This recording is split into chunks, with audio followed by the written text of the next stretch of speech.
A palavra diz que Jesus, em troca da alegria que lhe estava proposta, suportou a cruz.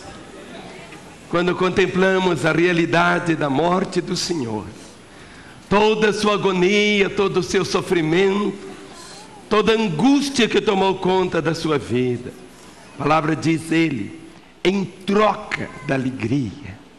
E a palavra diz que eu e você somos o fruto desse penoso trabalho da alma do Senhor. Quando você recebe uma expressão da bênção que Ele conquistou para você ali na cruz, isso traz alegria ao coração dele. Quando Ele te vê livre, solto, celebrando, Ele olha para você que antes era um escravo de Satanás, e hoje Ele olha e diz, Ele é livre, Ele é livre. E você vai fazer a declaração do poder da palavra do Senhor. Diga comigo, esta é a minha Bíblia.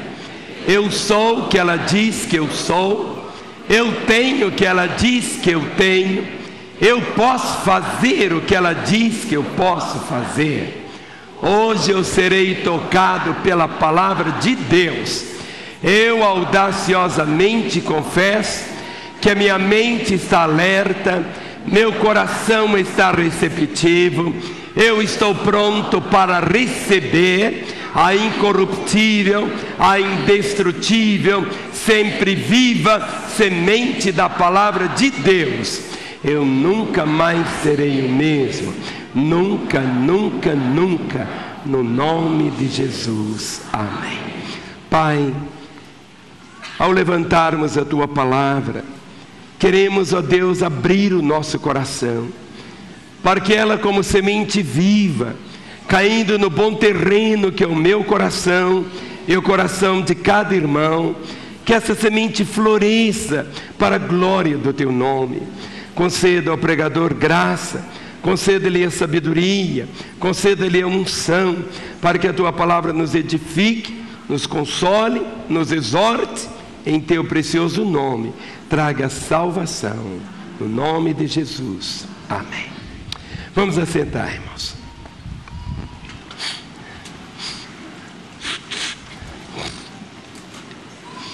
Nós cantamos esse cântico, o pecado não terá domínio sobre mim. Vamos falar? O pecado não terá domínio sobre mim.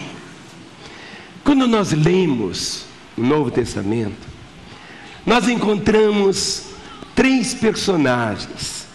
É como que se fosse um teatro, e de repente as cortinas se abrem, e entra o primeiro personagem, que é o apóstolo Pedro. As cortinas fecham, e entra um outro personagem, que é o apóstolo Paulo. As cortinas novamente se abrem e surge o apóstolo João. Nós podemos dividir o Novo Testamento em cima da vida e do ministério destes 3: Pedro, Paulo e João. Cada um deles de uma forma didática, mas dentro de uma maneira também assim muito clara e objetiva, a própria profissão de cada um deles e o momento no qual Jesus Cristo chamou, definiu o ministério deles.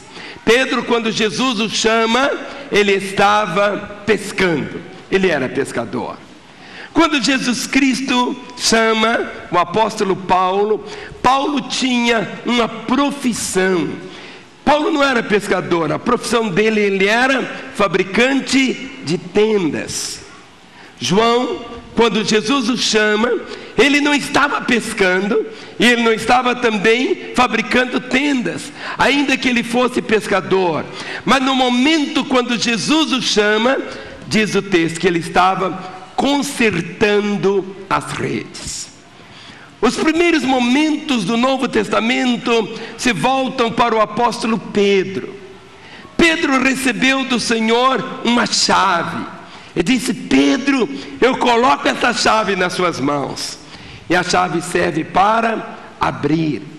Pedro havia recebido do Senhor a orientação dizendo: Pedro, você vai deixar de ser pescador de peixes para você ser pescador de homens. E pescar homens é evangelizar, pescar homens é lançar a rede, pescar homem é buscar com anzol. Pedro recebeu esse ministério de ser um evangelista.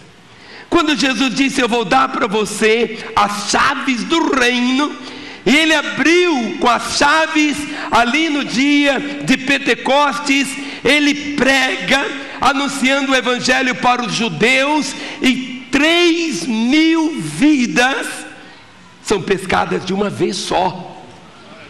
Ele abriu, ele recebeu o que? Esse ministério. No capítulo 10 de Atos, nós encontramos Pedro novamente, com a chave nas mãos, e o Senhor dá ordem para ele ir pescar os gentios. Gentio era aquele que não era judeu. Mas Pedro, ele fica assim muito com o pé atrás, ele não quer fazer aquilo, e o Senhor traz para ele uma visão. Era uma visão gloriosa. Vem um lençol, e em cima daquele lençol vários bichos que eram considerados imundos. E Pedro, quando viu aquilo, ele disse: que é isso? E veio uma ordem do Senhor Deus dizendo: Pedro, mata e come. E Pedro disse: eu comer essa? De jeito nenhum, isso é imundo. Mas o Senhor disse: Pedro, mata e come. Jesus estava falando com Pedro: Pedro, esses bichos significam os gentios, aquelas pessoas que não são judeus. E Pedro usa a chave e abre a porta para os gentios. Quando ele vai na casa de Cornélio e prega, Cornélio converte, sua família converte. Então, o primeiro momento do Evangelho, o primeiro momento do Novo Testamento, o personagem central é Pedro. Mas Pedro sai de cena e entra o apóstolo Paulo. Qual que era a profissão de Paulo? Fabricante de tendas. O que significa isso? O apóstolo Paulo, Deus o levantou para dar a estrutura da igreja. Quando você lê a carta aos Efésios, Efésios ali é o retrato da igreja. Não existe isso de igreja ideal, existe o retrato da igreja. Ali tem um retrato, aquilo que é a vontade do Senhor, de uma forma clara. Hoje muitas pessoas não sabem o que seja ser igreja, não sabem o que é ser membro da igreja, não tem essa compreensão de que seja ser igreja. Então, o que fez o apóstolo Paulo? Paulo tomou o lençol de Pedro. O que é o lençol? Não simbolizava os gentios? Lençol era uma coisa informe. Lençol era aquilo que você não está ali enrolado de qualquer maneira, você pode enrolar. Mas Paulo toma o lençol e dá uma estrutura. Deus o levantou exatamente para mostrar a estrutura da igreja. A igreja, não existe igreja ideal, existe a igreja. O Senhor disse: eu edificarei a minha igreja. E cada carta que Paulo escreveu, Romanos, Coríntios, Gálatas, Efésios, Filipenses, ou seja, todas aquelas cartas têm um único propósito: de trazer a visão correta para a igreja. Os anos passam. João, quando começou a seguir Jesus, ele era bem novinho, bem novo. Talvez tivesse menos de 20 anos, bem menos. E João foi aquele que viveu mais tempo. João viveu cerca de 100 anos. Quando ele foi exilado para a ilha de Patmos, onde ele teve aquela visão tão espetacular do Apocalipse, ele tinha cerca de 100 anos. Agora, o que estava acontecendo naquele período? Paulo já tinha passado, Pedro já tinha passado. O que estava acontecendo é que a tenda já estava cheia de buracos. A tenda já estava cheia de buracos. Cheia de buracos. Tinha entrado tantas heresias na igreja, tinha entrado tanto personalismo na igreja, tinha entrado tantas coisas inconvenientes na igreja. Quando Jesus chama João, o que João estava fazendo? Ele estava consertando as redes. João estava consertando as redes. O ministério específico de João foi sempre uma chamada: a volta ao princípio, a volta ao princípio, a volta ao princípio, a volta ao princípio. E quando você lê as cartas de João, elas de uma maneira muito enfática, elas traduzem exatamente isto: a necessidade de voltar ao princípio, de uma restauração. O que é consertar? É voltar a ser como era no início. É voltar a ser como era no início. É voltar a ser como era no início. E nesses dias Deus tem queimado o meu coração para trazer essa palavra para você, meu irmão. A necessidade das pessoas voltarem a serem cristãos como no início. Não esse cristão que muitas vezes as pessoas imaginam. Hoje, quando você olha para as pessoas, porque você vai à igreja, a maioria diz assim: eu vou porque eu preciso de um caminhão, eu preciso de uma frota de ônibus, eu preciso de 8 caminhões, eu era isso. Não é isso. Deus tem caminhões para dar, tem casa para dar, tem avião para dar. Isso não é problema para Ele. Deus pode, mas não é isto. Ser cristão é muito mais do que isso. Sabe o que é? Existe aquele que nós chamamos o cristão válido e o inválido. Tudo na vida é uma questão de escolha. O que é um cristão válido? É aquele que você conta, é aquele que funciona. Tem pessoas que têm um rim bom e o outro não presta. Ou seja, não é assim. Ou seja, a igreja é corpo. Tudo é uma questão de escolha. Deus criou você para intimidade com Ele. Isto tem que tomar conta da sua vida. Você não pode abrir de forma alguma espaço para não ter essa compreensão.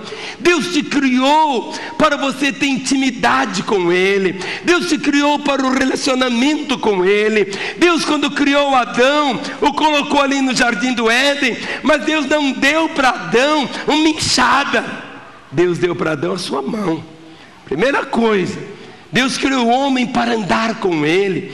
A enxada seria outra coisa. O homem tinha que fazer alguma coisa, senão ele tinha que fazer exercício, tinha que capinar, tinha que fazer. Deus estabeleceu um modo até para ele não ser uma pessoa barriguda. Ou seja, Deus providenciou tudo de uma maneira correta para ele. Mas Deus nos criou em primeiro lugar para isso, para intimidade.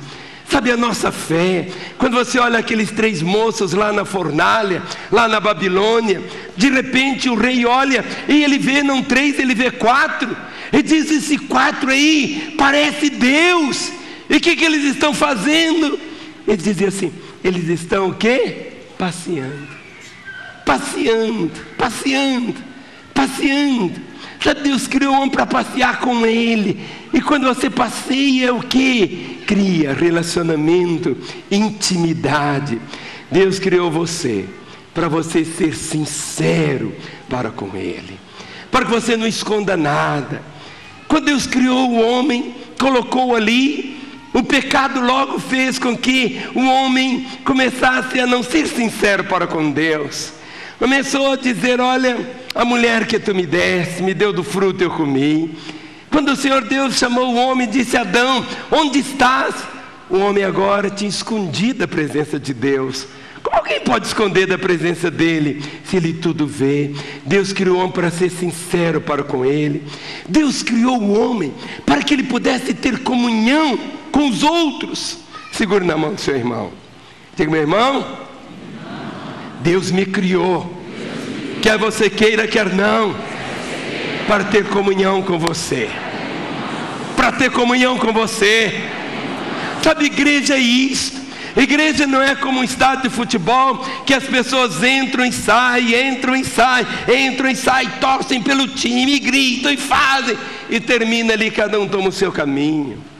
A igreja não é isto. Deus nos criou para termos comunhão, para termos comunhão, relacionamento, é algo diferente. E Deus nos criou para que eu e você pudéssemos imitar Jesus. A razão pela qual você está aqui, filho, em cada reunião, é para que você saia parecido com Jesus. Esse mimetismo tem que existir. A palavra diz: sede meus imitadores. A palavra diz: para sermos imitadores de Deus como filhos amados. A palavra cristão não significa aquele que é da religião de Cristo, mas é aquele que é semelhante a Cristo, tendo a mesma natureza de Cristo. Agora, todos estes propósitos podem ser adulterados pelo pecado. Foi exatamente isso que aconteceu no final do primeiro século. Diante de tantas heresias, diante de tantas coisas erradas que se filtraram na igreja, o apóstolo João precisou definir com clareza quem é Deus e quais as implicações práticas de ser um cristão. Então ele escreve a primeira carta. Abra comigo, 1 João capítulo 1. 1 João capítulo 1, a partir do versículo 5. Essa carta foi escrita por João, exatamente guiado pelo Espírito Santo, para trazer remendo aos buracos que existiam. Tantas heresias tinham entrado naquela tenda, que era aquela igreja, a beleza da igreja, que ela ficou. E veio João para ter com essa mensagem de restauração. E ele começa dizendo assim, 1 João capítulo 1, versículo 5, diz: ora, a mensagem que da parte dele temos ouvido e vos anunciamos é esta, que Deus é luz e não há nele treva nenhuma. Se dissermos que mantemos comunhão com ele e andarmos nas trevas, mentimos e não praticamos a verdade. Se porém andarmos na luz, como ele está na luz, mantemos comunhão uns com os outros, e o sangue de Jesus, seu Filho, nos purifica de todo o pecado. Se dissermos que não temos pecado nenhum, a nós mesmos nos enganamos, e a verdade não está em nós. Se confessarmos os nossos pecados, ele é fiel e justo para nos perdoar os pecados e nos purificar de toda injustiça. Se dissermos que não temos cometido pecado, fazemo-lo mentiroso e a sua palavra não está em nós. Filhinhos meus, estas coisas vos escrevo para que não pequeis. Se todavia alguém pecar, temos advogado junto ao Pai, Jesus Cristo justo, e ele é a propiciação pelos nossos pecados, e não somente pelos nossos próprios, mas ainda pelos do mundo inteiro. João diz, ora, verso 5, a mensagem que da parte dele temos ouvido e vos anunciamos. Que mensagem é esta? Não é só a mensagem que as pessoas vão ganhar caminhão, não, queridos. A mensagem é o centro, o cerne, o âmago do Evangelho. A mensagem que da parte dele temos ouvido e vos anunciamos é esta, que Deus é luz e não há nele treva nenhuma. Deus é luz e não há nele treva nenhuma. Vamos dizer, Deus é luz e não há nele treva nenhuma. Outra vez, Deus é luz e não há nele treva nenhuma. O caráter de uma pessoa é determinado pelo caráter do Deus que ele adora. Preste atenção. O caráter de uma pessoa é determinado pelo caráter do Deus que ele adora. É por isso que João começa a descrever a natureza de Deus. A mensagem que da parte dele vos anunciamos, temos ouvido e vos anunciamos dessa, que Deus é luz e não há nele treva nenhuma. E ele começa a mostrar que é da natureza de Deus revelar-se. Que a propriedade da luz qual é? É brilhar. É brilhar. Não há treva nenhuma em Deus. Não há sombra nenhuma. Deus não tem mentira. Deus não tem meio termo. Ou seja, o caráter de cada pessoa reflete o caráter do Deus que ela serve. Você encontra tantos deuses que não são deuses. Deuses de mentira, de engodo, deuses de vingança, deuses de desgraça. Mas aqui a palavra, a mensagem é essa: Deus é luz e não há nele treva nenhuma. Deus é luz, também no sentido de possuir perfeição moral absoluta, ou seja, a pureza, a santidade de Deus. Deus não tem nada assim que não seja luz. Deus é luz também no sentido de nada poder ficar oculto aos seus olhos.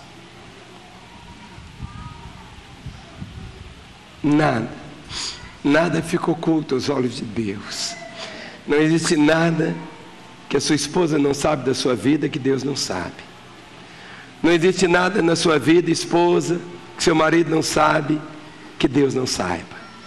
Não existe nada em você, filho, que seus pais não sabem, mas que Deus sabe. Essa compreensão. Nada fica oculto aos olhos do Senhor. Deus é luz no sentido dele ser justo. Deus não é manipulado. Ou seja, para ele não existe, não. Deus é justo. Vamos entender. Abra comigo em Efésios capítulo 5. Efésios capítulo 5, versículo 8 até o versículo 14, nós encontramos esta afirmação. Efésios capítulo 5, verso 8 até o versículo 14, diz assim: pois outrora éreis trevas. Quem achou, diga amém. Amém. Efésios 5:8, preste atenção. Pois outrora éreis trevas, porém agora sois luz no Senhor. Andai como filhos da luz. Porque o fruto da luz consiste em toda bondade e justiça e verdade, provando sempre que é agradável ao Senhor. E não sejais cúmplices nas obras infrutíferas das trevas, antes, porém, reprovai-as. Porque o que eles fazem oculto, o só referir é vergonha. Mas todas as coisas, quando reprovadas pela luz, se tornam manifestas, porque tudo que se manifesta é luz. Pelo que diz: desperta, tu que dormes, levanta-te dentre os mortos e Cristo te iluminará. Vamos voltar para Romanos capítulo 13. Romanos capítulo 13, versículo 11 até o 14. Deus é luz. Romanos 13, verso 11 diz: e digo isto a vós outros que conheceis o tempo, já é hora de vos despertardes do sono. Já é hora de vos despertardes do sono. Bata o nome do seu irmão e diga: meu irmão, já é hora de você despertar do sono. Por quê? Porque a nossa salvação está agora. Fale comigo: agora. Está agora, mais perto do que quando no princípio cremos. Vai alta a noite e vem chegando o dia. Deixemos, pois, as obras das trevas e revistamo-nos das armas da luz. Andemos dignamente como em pleno dia, não em orgias e bebedices, não em pudicícias e dissoluções, não em contendas e ciúmes, mas revesti-vos do Senhor Jesus Cristo, e nada disponhais para a carne no tocante às suas concupiscências. Vamos para 1 Tessalonicenses capítulo 5. 1 Tessalonicenses capítulo 5, do verso 4 a 8. 1 Tessalonicenses, capítulo 5. Palavra do Senhor.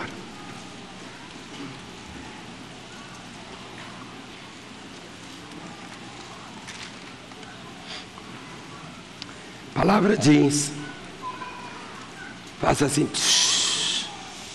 fala com o seu meu irmão, abra seu coração.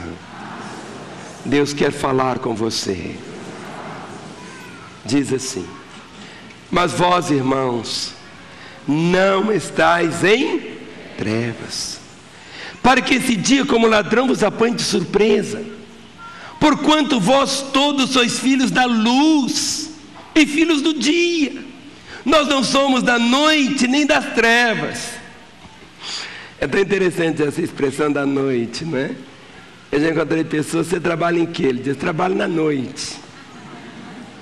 Não é que ele trabalha de noite, não. Trabalhar de noite, você pode trabalhar de noite. Mas quando ele diz, eu trabalho da noite, confusão. Porquanto vós todos sois filhos da luz, filhos do dia, nós não somos da noite. Vamos falar? Nós não somos da noite. Vamos falar? Nós não somos da noite. Outra vez, nós não somos da noite, nem das trevas. Fala para o seu irmão, nem das trevas, nem das trevas. Verso 6 diz assim: pois não durmamos como os demais, pelo contrário, vigiemos e sejamos sóbrios. Ora, os que dormem, dormem de noite, e os que se embriagam, é de noite que se embriagam. Nós, porém, que somos do dia, sejamos sóbrios, revestindo-nos da couraça da fé e do amor, e tomando como capacete a esperança da salvação. É por isso que eu disse que Deus é luz no sentido de ser justo. Deus é luz como guia no caminho reto. O efeito da luz não é apenas fazer os homens, você ver os homens, mas capacitar os homens a andar. Isso fala uma conduta reta. Não apenas visão clara é o benefício que a luz propicia, mas é esse andar reto.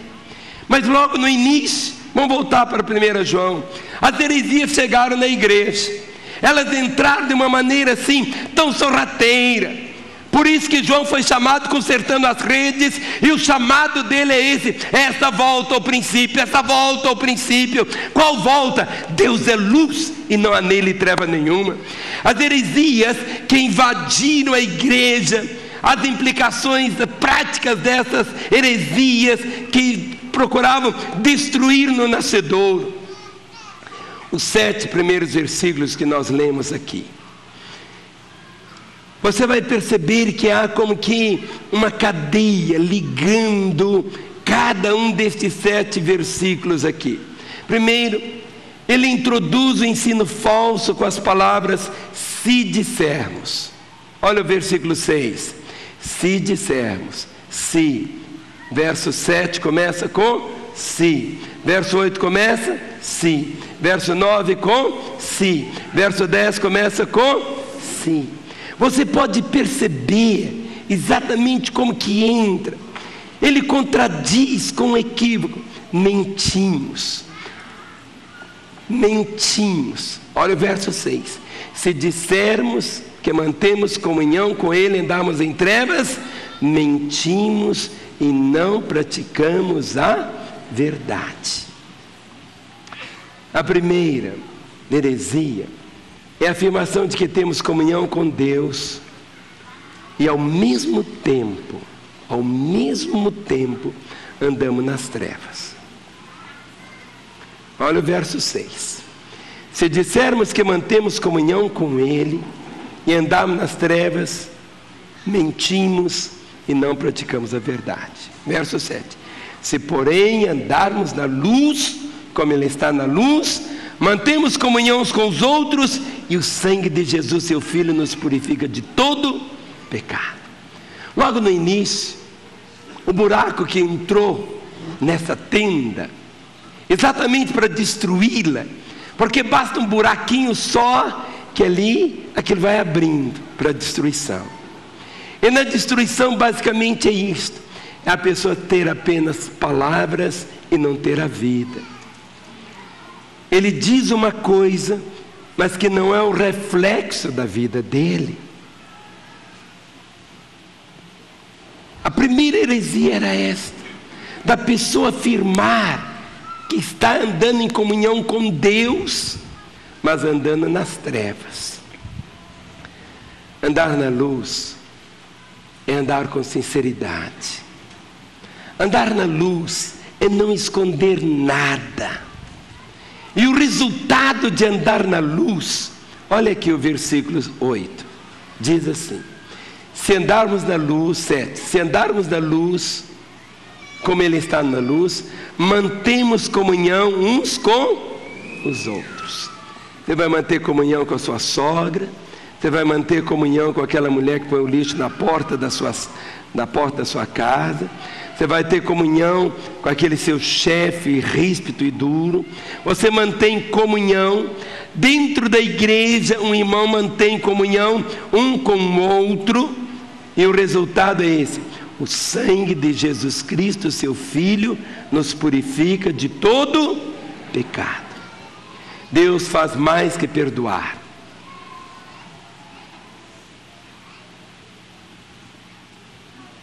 Deus faz mais do que perdoar. Ele apaga a mancha do pecado. Esta palavra, purifica, fala comigo, purifica. Só as mulheres. Purifica. As mulheres lavam roupa, sabe o que é isso? Purifica, fale comigo, purifica. Purifica. Homem não sabe direito o que é purificar, mulher fala o que é? Purifica. Não fica mancha alguma. O sangue de Jesus Cristo nos purifica. Não fica mais ou menos, é total. A segunda heresia que começou a brotar na igreja, no versículo 8 e 9, era que os irmãos diziam assim: eu não tenho pecado. Eu não tenho pecado. Eu não tenho pecado. Olha o verso 8. Se dissermos que não temos pecado nenhum, a nós mesmos nos enganamos e a verdade não está em nós. Se confessarmos os nossos pecados, Ele é fiel e justo para nos perdoar os pecados e nos purificar de toda injustiça. A primeira heresia era essa afirmação que o pecado não nos afasta de Deus. A segunda heresia é pior, porque ela estava negando a própria existência do pecado. Uma das palavras mais difíceis de nós proferirmos é esta: eu pequei. A gente começa sempre a trazer palavrinhas dizendo: é meu gênio, essa noite eu não dormi direito, o cachorro do vizinho ficou latindo o tempo inteiro, sabe? E eu estou bravo assim, sabe? Mas ele não tem dificuldade de falar: eu pequei. Eu pequei. Muitas vezes o marido não consegue falar para a mulher: eu pequei. A esposa não consegue falar para o marido: eu pequei. Muitas vezes a gente acha que pecados são só aqueles pecados cabeludos, aqueles pecados assim horrorosos, aqueles pecadões. Nós não tropeçamos nas montanhas, nós tropeçamos nas pedrinhas. Eu não sei como é você, querido. Deixa eu dar um testemunho pessoal. Eu tomo banho todo dia. Eu passo sabão no meu corpo da cabeça aos pés. Eu me lavo. Deixa eu confessar outra coisa para você. Eu tomo banho de manhã. Mas muitas vezes, alguns dias eu tenho que tomar 2 banhos. De noite eu chego, estou tão esquisito. Tem que tomar banho. Não se conforme. Tem gente que fica cheia de caraquinha.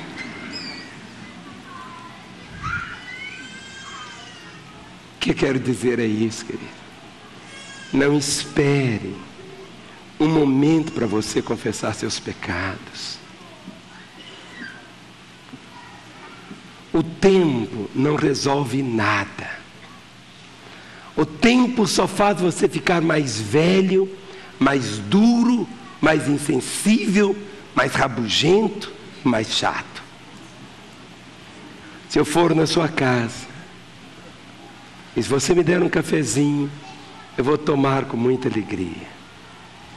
Aí você diz assim: eu não vou lavar essa xícara, vou guardar aqui. Se eu voltar na sua casa daqui 10 anos, dali 10 anos eu voltar, o tempo não purificou aquela xícara. E se você olhar, ela vai estar cheia de vermes, cheia de mofo, porque aquilo que ficou ali, aparentemente tão pequeno, tem uma força para reproduzir. A sujeira permanece e ela atrai aquilo que a sujeira gosta. Não pense que você tem que ter um dia para confessar. No momento que sujou, limpe-se. Esta heresia tomou conta da igreja, porque eles estavam negando a própria existência do pecado. A atitude correta não é negar o pecado, é admiti-lo, é confessá-lo. O resultado aqui, a palavra diz que Deus é fiel e justo para nos perdoar e para nos purificar. A terceira heresia que encontramos aqui, e que João estava lá consertando, é a negação de que o crente seja suscetível ao pecado. Alguns dizem assim: agora que você é crente, pecado nenhum você vai praticar mais. Você está imune ao pecado. Você está anestesiado ao pecado. Você não vai pecar. Como? Jesus Cristo veio. E a palavra diz que Jesus Cristo foi tentado em todas as coisas, como eu e você somos tentados. Com uma única diferença: ele nunca cedeu à tentação. Ele podia pecar, mas ele nunca pecou. Ele podia ter pecado, mas ele não pecou. Pecado é uma escolha. Dizer que não cometemos pecados é uma mentira. Olha o versículo 6. Se dissermos que mantemos comunhão com Ele e andamos nas trevas, mentimos e não praticamos a verdade. Olha o versículo 8.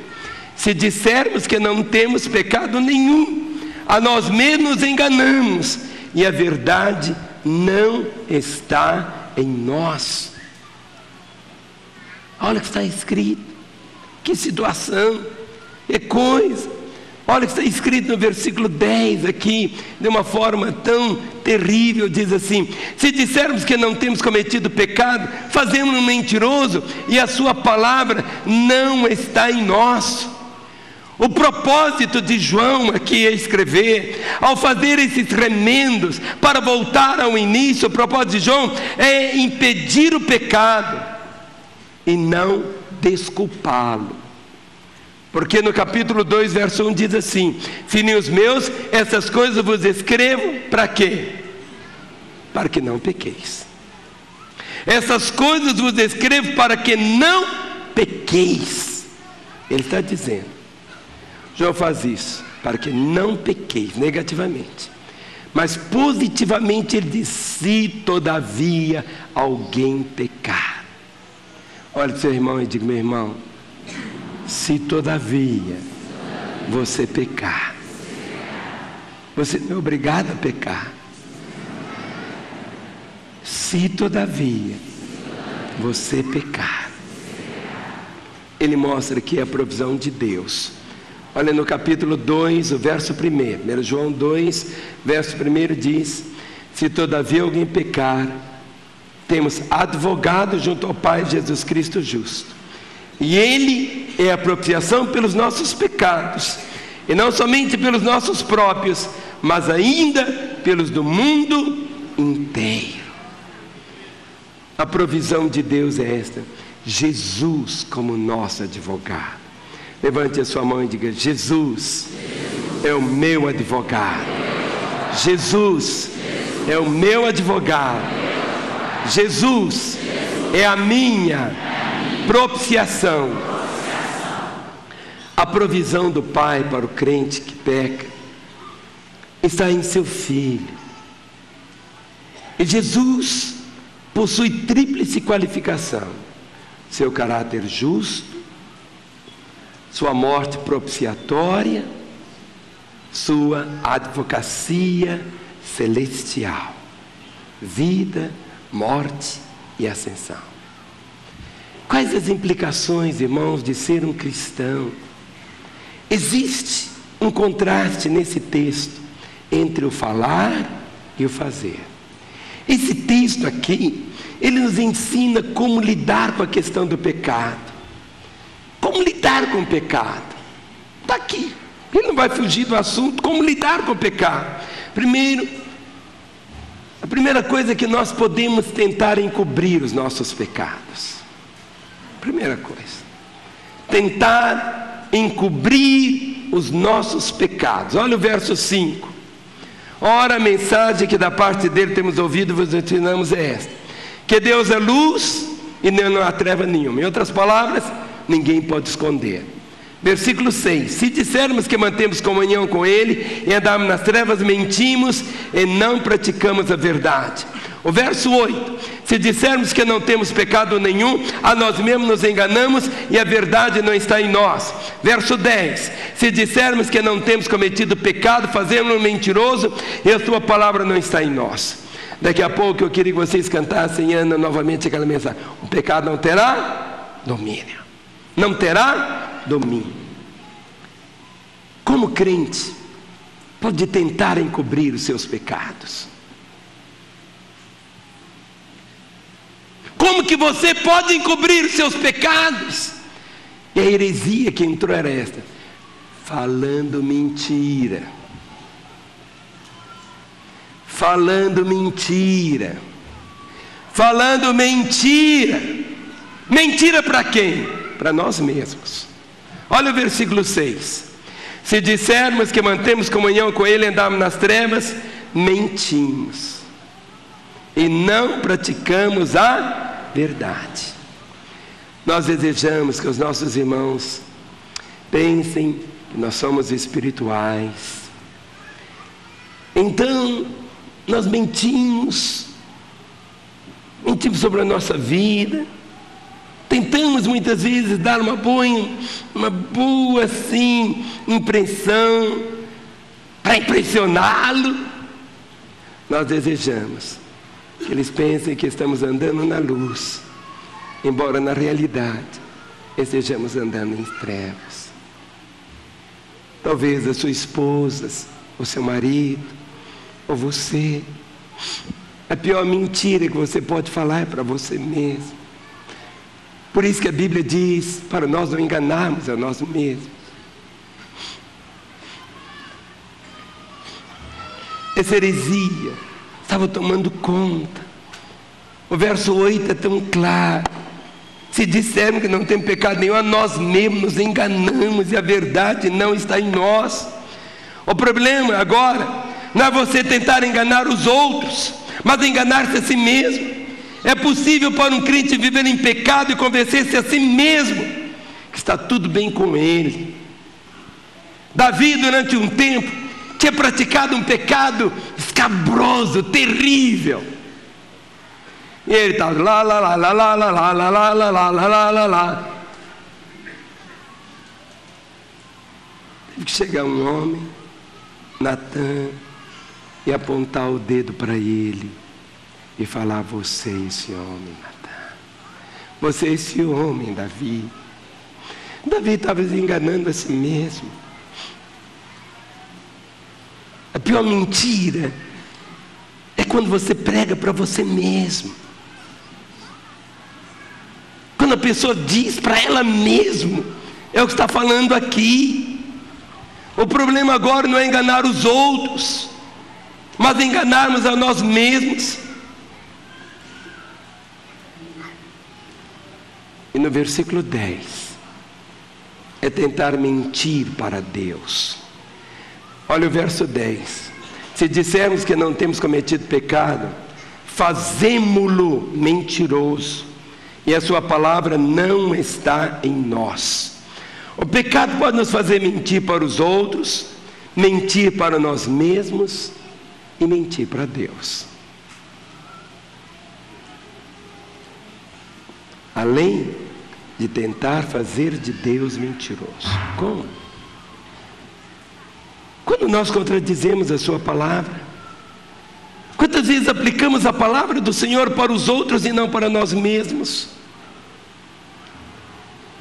Nós podemos nos assentar na igreja, ouvir a palavra, e você está pensando agora: isso é para aquele irmão, isso é para aquele meu colega de célula, isso aqui, pastor, caiu direitinho para o meu marido, não, isso aqui caiu direitinho para minha sogra, pastor, é assim.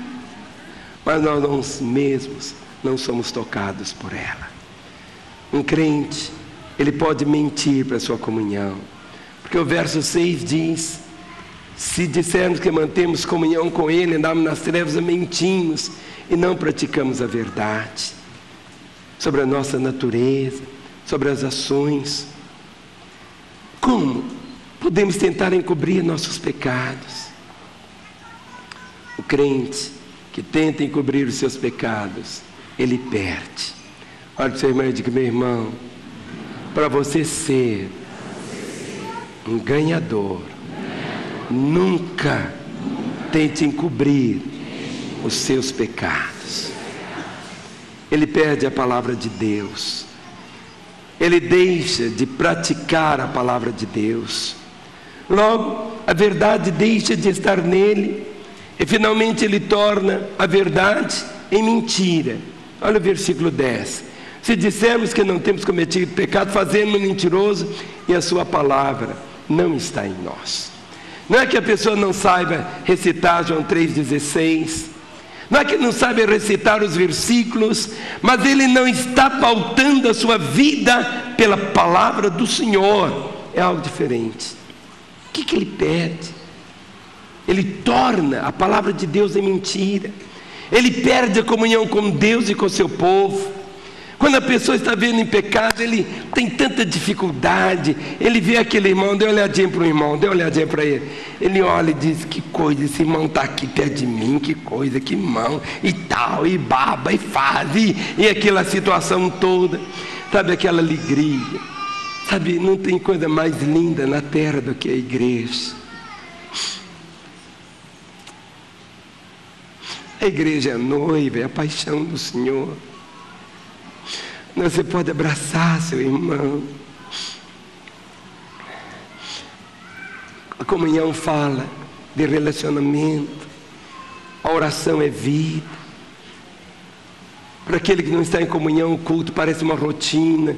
Ele olha para o relógio toda hora. Será que está? Será que não está? Aquele almoço que eu marquei, deixa o almoço para lá, querido. Ou seja, é aquela preocupação com tantas outras coisas. Ele começa a se tornar crítico dos outros. E logo ele pensa em abandonar a igreja. Ele adoece. Ele diz: eu não volto. No capítulo 2, ele perde o caráter dele. Olha no versículo, capítulo 2, verso 4. Aquele que diz: eu conheço, e não guarda os seus mandamentos, é mentiroso, e nele não está a verdade. O processo começa em falar uma mentira e termina com a pessoa tornando-se um mentiroso. Davi, ele tentou encobrir o seu pecado à custa da sua comunhão com Deus, da sua saúde, da sua família, da sua alegria, do seu reino. Se nós queremos, queridos, desfrutar da verdadeira vida, nós não podemos encobrir os nossos pecados. Uma coisa é a pessoa falar uma mentira, outra coisa é ele ser um mentiroso.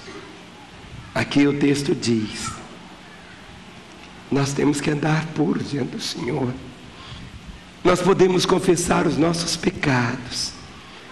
Olha o que diz aqui o versículo 7. Se porém andarmos na luz, como Ele está na luz. Olha o versículo 9. Se confessarmos os nossos pecados. Se confessarmos nossos pecados. No capítulo 2, olha os 2 primeiros versos de novo. Filhinhos meus, essas coisas vos escrevo para que não pequeis. Se, fale comigo. Se, outra vez. Se. Outra vez. Se. Outra vez. Se todavia alguém pecar, temos advogado junto ao Pai, Jesus Cristo justo. Ele é a propiciação pelos nossos pecados, e não somente pelos nossos próprios, mas ainda do mundo inteiro. João dá 2 interessantes títulos para Jesus.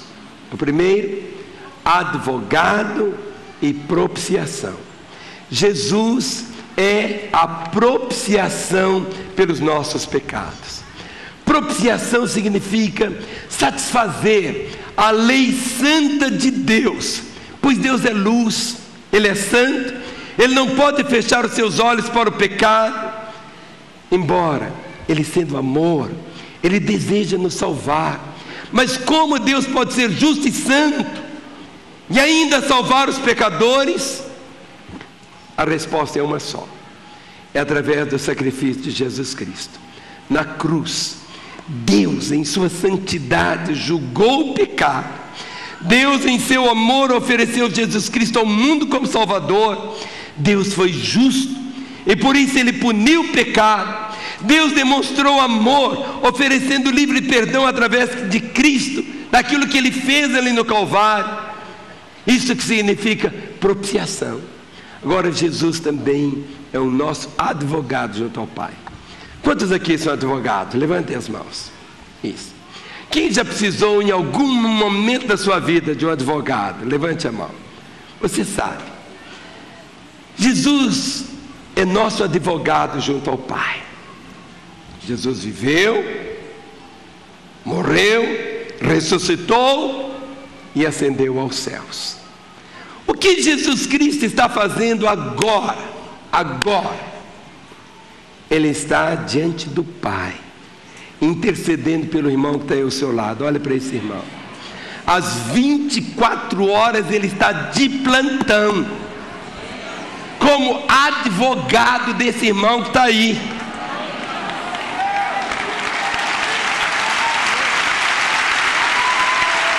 É isso. Por isso está escrito. Olha só, a palavra diz de uma forma clara: filhinhos, essas coisas vos escrevo para que não pequeis. Se todavia alguém pecar, temos advogado junto ao Pai. Fale comigo, junto ao Pai. Junto ao Pai. Não está longe, você não tem que precisar marcar uma audiência. Ele está junto ao Pai às 24 horas do dia. Junto ao Pai, Jesus Cristo justo. Ele é a propiciação pelos nossos pecados, e não somente pelos nossos próprios, mas ainda pelos do mundo inteiro. Jesus é chamado para estar ao nosso lado. Quando uma pessoa é chamada para comparecer diante da corte ou do tribunal, ela leva um advogado com ela. Normalmente leva um advogado para estar junto dela, para se colocar ao lado dela, para defender a sua causa. Olhe para mim. Jesus é chamado para estar ao nosso lado. Jesus nos representa diante do trono de Deus. Como sumo sacerdote, Ele se simpatiza com as nossas fraquezas, com as nossas tentações. Como nosso advogado, Ele nos ajuda quando pecamos. Os méritos, queridos, do sacrifício de Jesus Cristo fazem possível o perdão para nós, porque Cristo morreu a seu tempo pelo povo. Ele satisfez em plenitude a justiça de Deus, porque Ele vive para o seu povo à direita de Deus. Ele pode aplicar todas as virtudes que Ele conquistou ali no Calvário às nossas necessidades diárias. Por isso, não faça a bobagem de esconder o pecado. Confesse. Esconder o pecado não, confessá-lo sim. Diga para o seu irmão: meu irmão, esconder o pecado não, confessar sim. O que é confessar os pecados? Confessar é concordar com Deus que pecamos. Não é confessar para Deus ficar sabendo. Olha, você vai confessar e Deus vai falar assim: o que? Você fez isso? Você teve coragem de agir assim? Não. Confessar significa falar a mesma coisa. É interessante, a palavra grega para confessar é homologel. É igual homologar. Falar igual. É concordar com Deus que pecamos. Não é aquela confissão genérica, mas chamar pecado de pecado. É chamar a inveja de pecado. É chamar o ódio de pecado. É chamar a mágoa de pecado. É chamar a impureza de pecado. Confessar é ser honesto com você mesmo e com Deus. É mais do que admitir o pecado, é julgá-lo. Confessar a quem? O pecado é confessado a Deus. Somente Ele tem o dom, a autoridade para perdoar os pecados. Por isso que João diz: Deus é fiel e justo para perdoar os pecados. Ele é fiel, fale comigo, fiel. Outra vez, fiel. Porque Deus cumpre a sua aliança, a sua promessa, para perdoar os nossos pecados e deles não mais se lembrar. Ele é fiel e justo, porque Cristo morreu pelos pecados, pagou a penalidade que eles merecem. Ele é fiel e justo para nos perdoar os pecados e nos purificar. Deus não coloca mais os nossos pecados em nossa conta. Esse é um lado judicial. Todo pecado confessado e abandonado é perdoado. Deus limpa, Deus purifica, Deus nos dá um coração puro. Purifica-me. Vamos falar? Purifica-me. E nós devemos, queridos, vencer o pecado.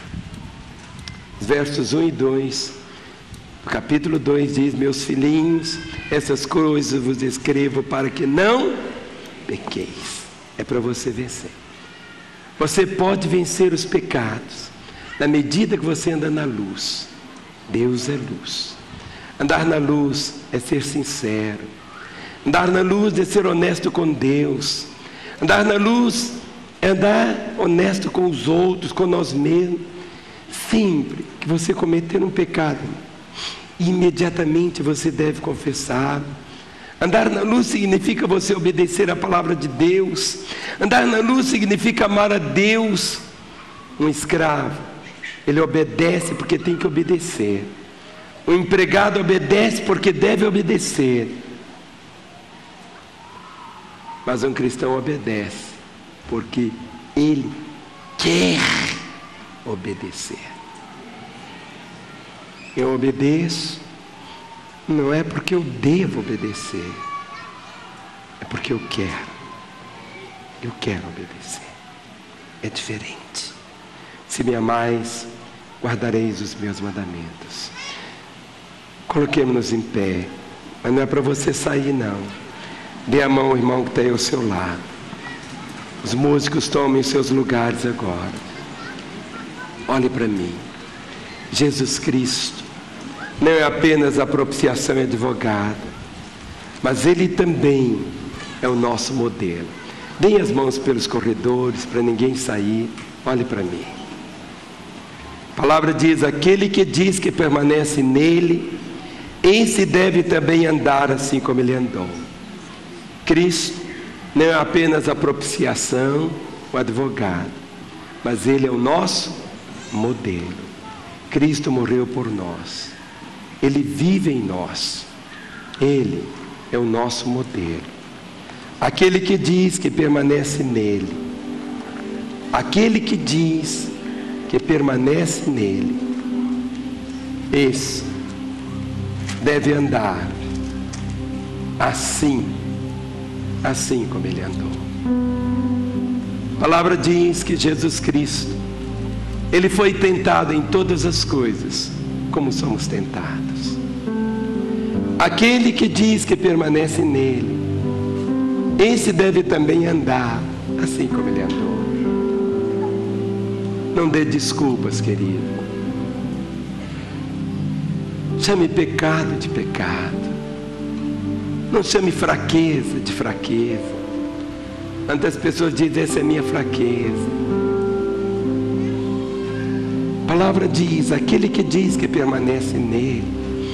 A nossa fé não é uma religião. Nossa fé é o nosso relacionamento com ele. E esse relacionamento é tão profundo como o relacionamento de marido e mulher. Está escrito em Efésios 5, falando ali sobre marido e mulher. Os dois se tornam um só. Mas de repente Paulo diz: eu não estou falando, eu estou falando entre Cristo e a igreja. Os dois são um só. É isto, Cristo, Ele vive em mim. E é a vida dele na minha vida. É diferente. O pecado não terá domínio sobre nós. Agora, o que fazer? Pedro, Paulo, João. Esse é um tempo de fechar todas as brechas. É um tempo de uma restauração. É um tempo de vivermos o que é ser igreja.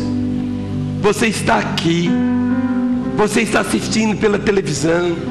Deus está fazendo algo glorioso na nossa terra, no nosso país. A igreja tem crescido como um lago. Mas esse lago é muito raso. Muito raso. Nós queremos a quantidade, nós queremos a profundidade.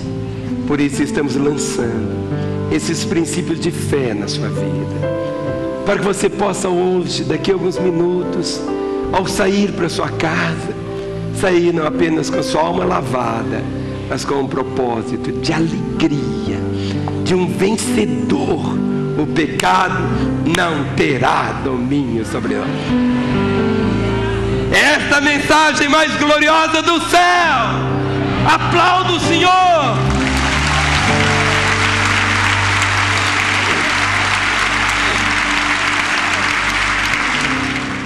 Eu não conheço todos que estão aqui e aqueles que estão em suas casas, mas a Bíblia diz que o Senhor te conhece. Ele diz que conhece aqueles que já são dele. Se você já entregou a sua vida a Jesus, Ele te conhece.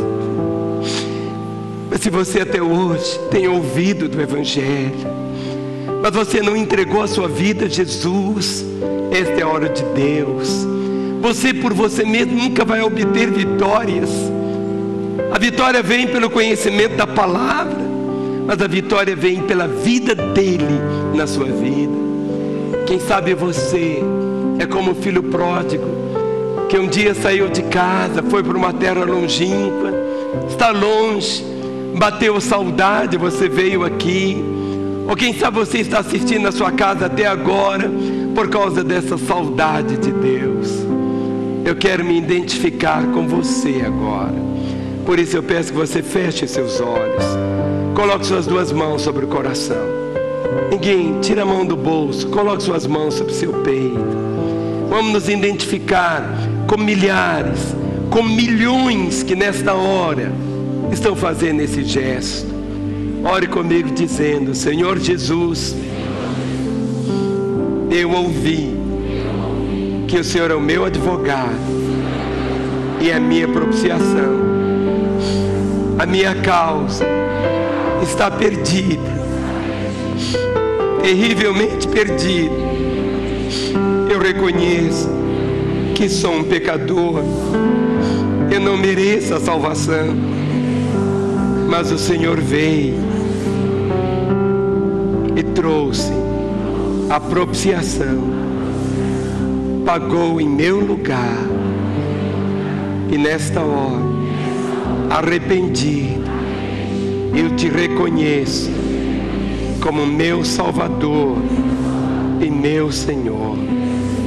Entra na minha vida, tome o domínio da minha história.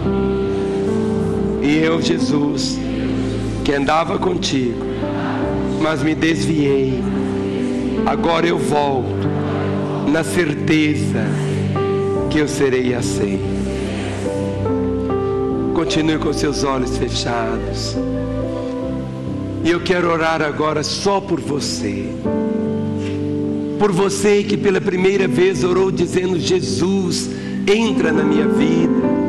Jesus, eu te recebo como meu Senhor e Salvador. Ou você que estava desviado e hoje volta aos caminhos dele. Eu vou pedir que aí no seu lugar, sem constrangimento algum, você levante bem alta a sua mão, mais alto que você puder, para que eu possa vê-la. Levante a sua mão bem alto, você que hoje entrega a sua vida a Jesus Cristo, você que hoje se volta para Ele, você que se reconcilia com Ele. Isso, levante a sua mão. Eu estou vendo dezenas de mãos levantadas. Enquanto vamos cantar esta verdade, o pecado não terá domínio sobre vós. Eu vou pedir que você, moça de blusa branca, desça do seu lugar e venha até aqui. Todos vocês que levantaram as suas mãos, saiam dos seus lugares. Eu quero que você venha. Deixe o seu lugar e venha. Esta é a hora de Deus para você. Esse é o momento do céu para o seu coração. É a hora de Deus para você. É a hora da sua reconciliação. Ninguém te ama mais do que Ele. Vem. Pode vir. Um homem ou uma mulher, um jovem ou uma criança. Deite seu lugar e vem. Vem. Vem.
Sou vencedor pela cruz, os meus grilhões todos se quebraram.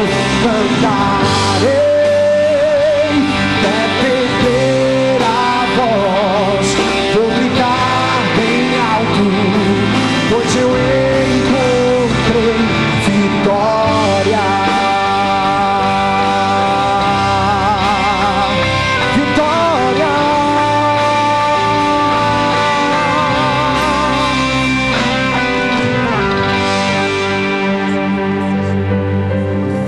Aí no seu lugar, mas você sabe que seu lugar não é aí, mas é aqui. Esse é o momento de você dar um passo de fé e chegar. Você que está aí na sua casa, que participou dessa reunião até agora, esse é o momento de você também fazer o que essas pessoas estão fazendo, e você abrir aí o seu coração, convidar Jesus para entrar. Ele vai entrar e nunca mais ele vai sair da sua vida. Tudo será tão novo para a sua história. Nós estamos aqui em Belo Horizonte. Não sei em que país você está me assistindo, não sei onde você está, mas agora aparece um telefone aí, 3429-9550. É o telefone, ligue para nós, pode ligar agora. Às 24 horas estamos nesse telefone. Queremos orar com você, abençoar a sua vida. O código aqui de Belo Horizonte é 31. E o nosso telefone, 3429-9550. Igreja do Deus vivo. Jesus, Jesus, Vamos falar o nome dele. Jesus, Jesus, Jesus, Jesus, Jesus. Em troca da alegria que estava proposta, alegria de poder ver a senhora salva, alegria de ver a senhora perdoada, alegria de ver a senhora junto dele nos céus para sempre. É esta alegria do Senhor, é a alegria do perdão. Cada pessoa que se rende a Ele, é isso que traz alegria para os céus. Igreja, vamos estender nossas mãos. Ore comigo, igreja, e diga: Senhor Deus, nesta hora colocamos esses corações no teu coração, e destas vidas quebramos o poder do pecado, de não crerem no Senhor, porque se prostram diante de Ti em fé, Te recebendo como Senhor e Salvador.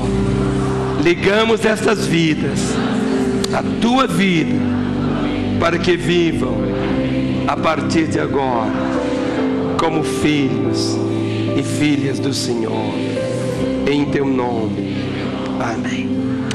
Coloque-se em pé todos vocês. Onde estava escrito antes culpa, agora está escrito perdão. Onde estava escrito morte, foi escrito vida. Onde estava escrito condenação, foi escrito salvação. Cheguem bem pertinho de mim.